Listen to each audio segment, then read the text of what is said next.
Well, despite the fact that it's snowing, again, still, it is a very joyful day at Sravasti Abbey for, well, a number of things have happened. Number one is that our resident, Venerable Thupten Samten, has just this morning in the last hour returned to the Abbey from her time in Taiwan, where she received the Bhikshuni ordination.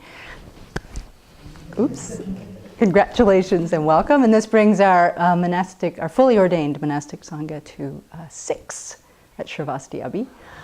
Also, we're visited today by our friends Kevin Conlon, who lived with us for a number of years, and his new wife, but old friend, Nancy Burrows, who's been a longtime friend of the Abbey and supporter here. And then Kevin's sons, Clint and Caleb, whom I personally have wanted to meet for a long, long time. Kevin has been a good Dharma friend to all of us for varying numbers of years. And so, of course, because of our connection and long-time connection with Kevin, we're really delighted to welcome you to the Abbey, too. And so I was thinking about this occasion for joy, and it brings to mind, again for me right now, the practice is watching what is the source of my happiness here. Is it in fact that Venerable Samten has come back? Or is it in fact that Clint and Caleb are here? Because if that was really the cause of my happiness, that would be very sad. Clint and Caleb have been here once. We may not see them again for a long time.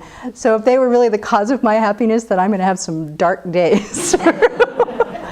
And the same with Venerable Samten. If she had to keep going and coming back and going and coming back and going and coming back in order for me to be happy, she would get bored probably pretty quick. And sooner or later, the novelty wears out, and there goes my happiness too. So last time I gave the Bodhisattva Breakfast Corner talk last week. I was talking about anger and what is the cause of that feeling.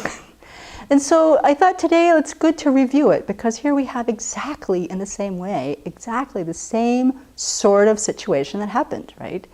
Before we talked about the fact that there's seed of anger in my mind. And then my deluded consciousness comes into contact with some person, usually. It's hard to just call it an object. Some person. An unpleasant feeling arises. I don't like that unpleasant feeling. Immediately, this anger arises forcefully, and I think it's you who caused that feeling. And in response to that, then what happens? I have strong words, and it just perpetuates a cycle that makes everybody unhappy. And what was really the cause of that unhappy feeling that I reacted to? It wasn't Venerable whomever of the day. It was my own past negative action. Somewhere, sometime in the past, many times in the past, but this particular one left a potential in my mind stream that came into contact with this object. Boom! The explosion came, anger came, and I've created the cycle. So today it's similar. I have the seeds of love in my mind. I have the seeds of joy in my mind. They're there too. And why does this pleasant feeling arise when I see Venerable Samten returning? Not because I've laid eyes on Venerable Samten again, but because of the past virtuous action that's there. So it's just so helpful to begin to really take apart, as we're looking at the up, down experiences of our day, where do they really come from? What's really going on here? Yesterday we were reviewing a little bit some of the meditations that we explored last winter when Venerable Children was teaching the 4 establishments of mindfulness. So in this light, I thought it would be helpful to bring these to mind.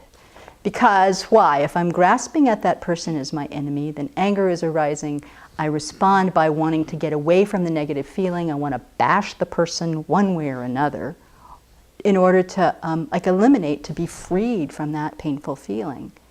And this, it just creates more disaster and more for the cycle of the same to continue. If I were grasping at Venerable Samten as the source of my happiness and just hung on to her and said, oh, she's the thing that's making me happy, this return of Venerable Samten, then this too is like I'm developing this kind of attachment that is completely misunderstanding where this happiness comes from. So to stop and take a look, pay attention to these feelings of pleasure, feelings of displeasure, unhappiness, discomfort, and the neutral feeling, which personally I find a lot harder to be aware of because the other two are so big. This helps us to start disconnecting from that yo-yo thing that we're reacting to our environment, up and down, up and down, up and down all day long. And they're really useful and I think quite difficult sometimes to identify. So it's good to take time on the cushion and in our daily life to watch these. So first of all, when we feel this feeling of pleasure arising, why do I call this pleasure? Spend some time just thinking about this. What is that feeling? Where is it? Why do I call it this? When the uncomfortable feeling is arising, why do I call this pain? Physical or mental, either one. Spending some time with that. Think about what caused these feelings. Where did they actually come from? And then, this is the critical piece too. We can start to find them, start to identify them, start to question them. Then what does my mind do in response to these feelings? This is a lifetime's worth of meditation right here. But so very, very useful. This is the place that we can begin to have more balance in our life. This is the place where we can begin to disconnect from the craving for happiness and pleasure, the things that we do out of that craving, or the things that we do out of craving to be away from the unpleasant feeling. And eventually, this is the place where we can someday, the more we analyze, the more we understand, we can actually begin to disconnect from the cycle of samsara that we're trapped in. So very useful. I'm happy that it's a joyful day. I acknowledge the presence and the conditions that made this happen. And I also want to acknowledge that I must have done some virtue because I feel happy about you all being here.